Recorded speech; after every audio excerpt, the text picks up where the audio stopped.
Pemirsa, calon gubernur petahana Basuki Cahayapurnama hari ini melanjutkan kampanye dengan bertandang ke kawasan Condet, Jakarta Timur. Ahok menyapa pendukungnya dan menyampaikan sejumlah gagasan. Untuk informasi selengkapnya kita akan bergabung dengan reporter Friendly Sagala dan juru kamera Andrianto dari daerah Condet, Jakarta Timur. Friendly, apa agenda Ahok hari ini di kawasan Condet? Hari ini calon gubernur DKI Jakarta nomor 2 Basuki Cahayapurnama melakukan kunjungan ke kawasan Condet, Kelurahan Balai Kambang, Kecamatan Kramat Jati, Jakarta Timur, di mana Ahok tadi memulai belusukannya pada pukul 10 pagi tadi dan langsung menyapa warga dari rumah ke rumah dan juga membagikan buku A Man Called Ahok. Buku yang kita ketahui adalah buku yang berisi perjalanan Ahok semasa tinggal di Belitung Timur, dan ia menginginkan bahwa agar warga yang membacanya dapat lebih mengenal karakter Ahok sesungguhnya dan juga men-share isi-isi dari buku bacaan tersebut kepada warga-warga yang ada di sekitarnya. Dalam belusukannya kali ini setidaknya ada beberapa hal tadi yang diterima Ahok sebagai keluhan dari warga. Salah satunya adalah mengenai pelaksanaan Kartu Jakarta Pintar ataupun KJP, di mana tadi kami melihat ada seorang ibu yang mengeluhkan masalah KJP tersebut kepada Ahok karena menurut pengakuan ibu tersebut selama duduk di kelas 2 SD anaknya ini tidak pernah hanya sekali menerima KJP dan hanya sebesar Rp1.080.000, padahal anaknya tersebut sudah memiliki dokumen-dokumen resmi seperti buku rekening dan juga ATM, namun saat ini anaknya yang duduk di kelas 5 SD tidak lagi mendapat KJP. Dan setelah dilakukan pengecekan, ternyata anak tersebut sudah tidak lagi ataupun telah dicoret dari nama penerima dana KJP tersebut. Untuk itu tadi Ahok memang langsung menginstruksikan stafnya yang tadi juga ikut melakukan belusukan mendampingi Ahok untuk segera ditindaklanjuti.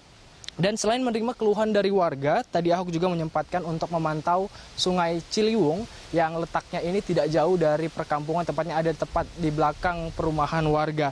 Dan berdasarkan keterangan warga, setelah Pemprov DKI Jakarta melakukan pengerukan pada tahun-tahun sebelumnya, memang kawasan ini tidak pernah lagi dilanda banjir. Padahal memang sebelum dilakukan pengerukan, ini banjir di sini dapat terjadi sebanyak 3 kali dalam 1 bulan dengan tinggi 1,5 meter.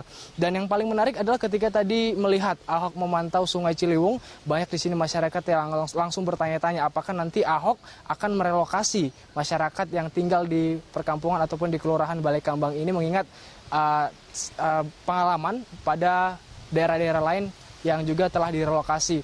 Untuk itu tadi mereka bertanya kepada Ahok apakah mereka akan direlokasi, dan Ahok menanggapinya dengan santai dan menyatakan bahwa saat ini Pemprov DKI Jakarta telah melakukan ataupun sedang mengukur berapa luas dari Sungai Ciliwung ini, karena menurut Ahok luas sungai yang sangat ideal untuk menghindari banjir di kawasan ini adalah sepanjang 30 meter.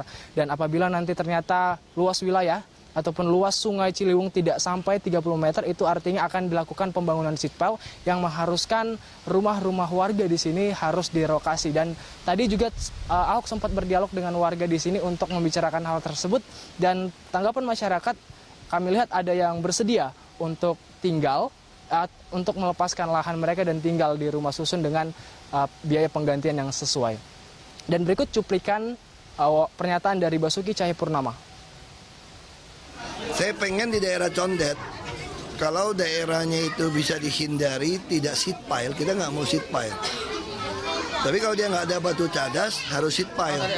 Nah kita khawatir kan, sekarang kan volume hujan nggak bisa diprediksi. Terus pembangunan di atas juga kita nggak bisa prediksi. Saya takut kalau ada banjir bandang, ini keseret tanah ini bangunan semua bisa satu keping tanah kesedot. Nah kalau kasus gitu mau nggak mau kita mesti seat pile. Makanya dari dulu saya kerjanya kan dari utara, jadi hilir dulu di utara. Kita beresin yang ke laut, mulai naikin ke atas. Kalau kita gedein di atas dulu, bawah masih sempit kan buntu. Nah justru maksudnya beresin dari bawah ke atas ini, nanti ketahuan nih atas ini masih butuh nggak.